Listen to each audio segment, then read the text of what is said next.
It's 10 o'clock at night on a Thursday, and I'm just now getting started. Family first. I have to deal with family stuff first, always, always, always. But now, oh, wrong one. Back to this girl. Time for race car goodie unboxing ASMR. Crinkle, crinkle. What do we have here?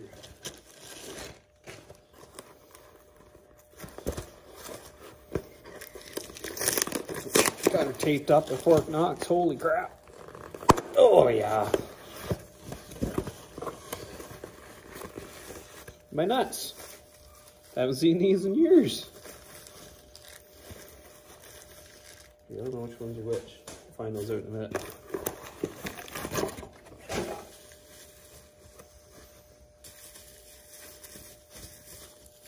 Okay. Ooh, adapter plates. I don't know which was right and which was left. I would assume that way. Right? I'd assume. Alright, so I thought there was just like a generic placement for these. I didn't realize there's 3 different options. Or 4 different options. 4 different sizing options. Or where the fuck to set the motor.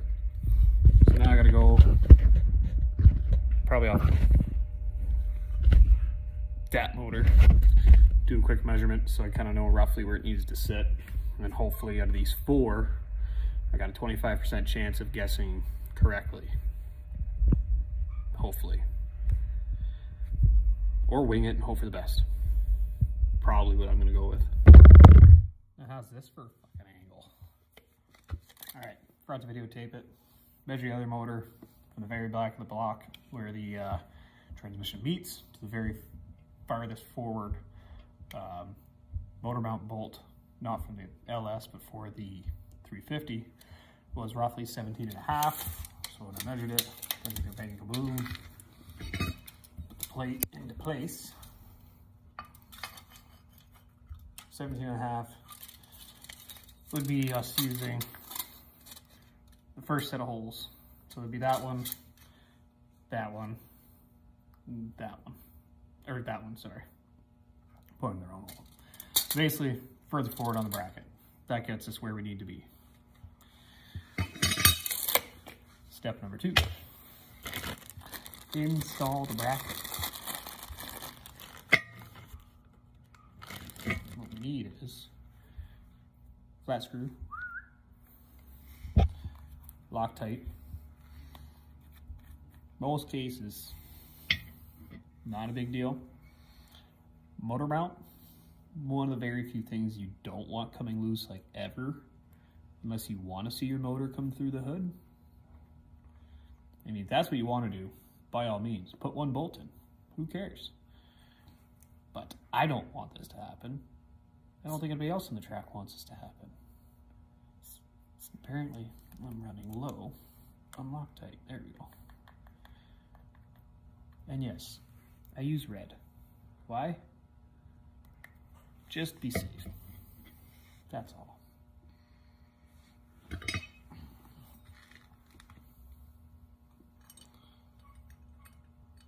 Alright. Now, I'm probably going to stop the video after this 1 bolt, as you guys get the idea. Plus, I don't want to watch you, or let you watch me struggle. I don't think that's very fair to me. I'm a professional.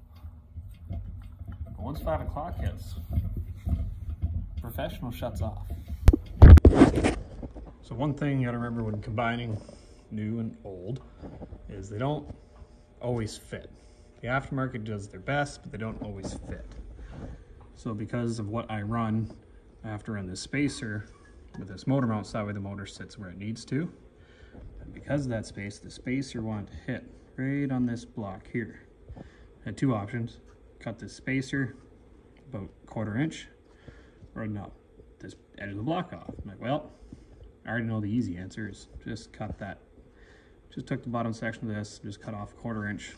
Lots of clearance now, doesn't bind, doesn't move it, doesn't do anything. Now she's in there, she's on there.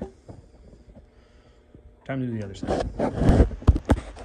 Okay, so she's basically assembled. The only thing I'm really missing to really finish it off, need a cam sensor, temp sensor, flywheel. Then I can drop it in. Well, really I just need the flywheel to be able to drop it in. Once that's dropped in, then I can route all the electrical. I can figure out where the MSD box is going to sit. I have confirmed with the tech officials they would prefer it under the hood.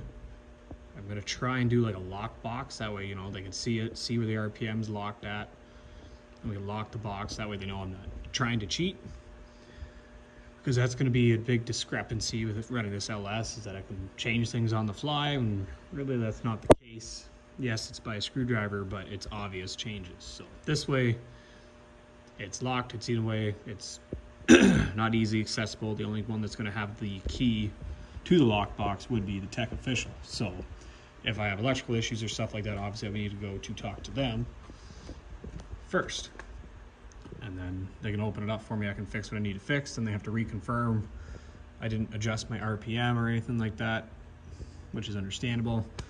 But I think this is the route to go for the street stock class. You gotta spend a little bit of money up front, which still isn't a lot compared to a 602. Would I like to go to a 5.3?